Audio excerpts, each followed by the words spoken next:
শ্বশুরকে ধারালো অস্ত্র দিয়ে কুপিয়ে খুন করল জামাই। শ্বশুর বাড়িতে গিয়ে এই কাণ্ড করে। জামাইকে ধরে উত্তম মাধ্যম দেন প্রতিবেশীরা।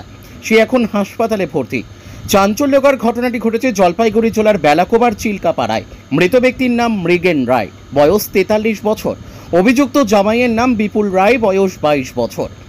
পরিবার সূত্রে জানা গিয়েছে, রাজগঞ্জ ব্লকের শিকারপুর গ্রাম পঞ্চায়েতের চিল্কাপাড়ার মৃগেন রায়ের মেয়ে সৌরভী রায়কে ভালোবেসে বিয়ে করে পার্শ্ববর্তী মালিভিটার স্বপন রায়ের ছেলে বিপুল রায়। বছরখানেক আগে তারা অপ্রাপ্ত বয়সী বিয়ে করে। বিয়ের কিছুদিন পর থেকে স্বামী স্ত্রীর মধ্যে পারিবারিক অশান্তি তৈরি হয়। বর্তমানে তাদের 7 মাসের সন্তান রয়েছে। পারিবারিক অশান্তির কারণে মাস দেড়েক আগে বাপের বাড়ি চলে আসে সৌরভী। সোমবার রাত প্রায় 10টা নাগাদ সন্তানকে আনতে শ্বশুর বাড়ি যায় বিপুল। সেখানেই বচসার মধ্যে ধারালো অস্ত্র দিয়ে শ্বশুরকে এলোপাথারি কোপায় বলে অভিযোগ।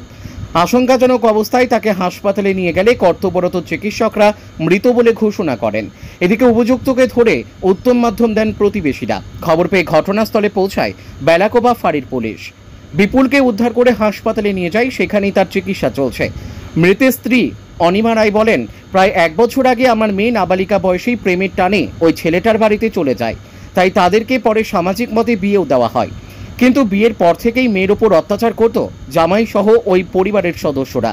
কিন্তু জামাই এসে যে আমার স্বামীকেই মেরে ফেলবে তা ভাবতেও পারিনি। আমি জামাইয়ের ফাঁসি চাই, একই শাস্তির দাবি করেন অভিযুক্তর স্ত্রী সৌরভী রায়। কালকে সন্ধ্যাবেলা জামাই আমাদের বাড়ির সামনে আসে, একটা শ্বশুর বাড়িতে। শ্বশুর বাড়ি আসার পর আমরা বলছি যে আর কিছু করবো না, কেসাল করবো না। আমরা দরজাটা নাগাইতে গেছি সামনে, তারপরে ও আগতে রেডি সেটি হয়ে বুকে চাকু নিয়ে আসে হাতের মধ্যে। আমার যখন মালিকটা ওখানে যায় ইসে করতে দরজাটা লাগাতে, তখনই ওকে পুরা চাকু দিয়ে এখানে এখানে পুরা গাঁথিছে। আমরা ঘর থেকে বাইর হতে দেখি এখন ওই একটা শেষ, এখন এখানে লুটিয়ে পড়ছে। এখন আমি ওর পুরা সাজা চাচ্ছি, ছেলেটার সাজা ছাড়া ও বাইর হলে আমার তো এখন কেউ নাই। আমার 3 মেয়ে আর মা, আমাকে তো মারে ফেলবে এখন পরে। এখন আমি ছেলেটার পুরা সাজা চাচ্ছি, ফাঁসি হোক ছেলেটার। ফাঁসি না হলে আমরা পরে বাড়ি থেকে বাইর হতে পারবো না। আমাকে যেখানে পাবে সেখানে মারবে। ও যদি বাড়ি আইসে আমাদের লোকের সামনে যদি ও মার্ডার করতে পারে, আমরা তো যেখান সেখানে আমাকে মারে ফেলবে, যেখানে সেখানে। ও মেয়েটাকে 18 বছর আগেতে পেনমেন্ট করছে, করার পরে আমরা তো গরিব মানুষ কিছু জানি না। মেয়ে ওখানে চলে গেছে, সামাজিক হিসাবে দিছি বিয়ে হাতে খাওক ছেলেটা, মেয়েটা ওটা সুখের সংসার করে। ওর আর মা ওর বাবা সবাই মিলে টর্চার করে। মেয়েটা সিজার এখন 7 মাস চলছে, প্রত্যেক দিন রোজ টর্চার। আমরা সহ্য করতে না পারে মেয়েটা আমাদের বাড়িতে চলে আসে। আমরা মা তো বাবা, আমরা তো মেয়েকে ফেলা দিতে পারি না। তখন ছেলেটা বলে, তাহলে আমার বউ ওরা কেনে একটা, আমরা তো মেয়ে আসলে তো আর ফেলা দিতে পারি না, একটা রাখি আসে এখানে থাকুক। ওরা ওদিকে মীমাংসা না করে আমাকে মারবে যে মেয়েটাকে আমি নিয়ে আসি নাই। মেয়ে এখন বাপের বাড়ি সারা কোথায় যাবে আপনি বলেন? 18 বছর আগে পেনমেন্ট করছে, আমরা কিছু দিশা না পায়ে মেয়ে ওখানে চলে গেছে।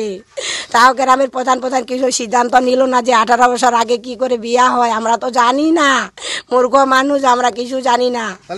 কেচার লাগেছিল, আমি অন্য জায়গায় থাকি, আমার মেয়ে এখানে থাকে, তার জন্য বলে কেচার লাগছে। আমার বাবাকে হত্যা করে দিয়েছে। কবে থেকে সংসার করছো? 1 বছর। তারপর বাইরে কখন গেলে? 1.5 মাস আগে। কেন? প্রধানের বাড়িতে ছিলাম বিচারের জন্য। কোন প্রধান? কি হয়েছিল বাড়িতে? কেচাল হয়েছিল সামান্য।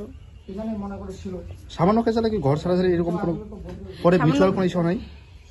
সামান্য কেচালে এখানে আমি আসি বাবার বাড়িতে থাকতে কিছুদিনের মতন, কিন্তু আমি ভাবতে পারিনি ওর এরকম আমার বাবাকে হত্যা করে দিবি। তোমার উপর কি কোনো টর্চার এরকম কোনো শোক সময় টর্চার হয়েছিল। সিজারে আসি 7 মাস, তাও বুড়ি লাথি শোক সময় মারে। আমার জিনিসপাতি সব ভেঙে চলে টুসমার করে দিয়েছি, আমার গাড়ি সদ্য বেঁচে দিয়েছি। আমি ওর ফাঁসি যাচ্ছি।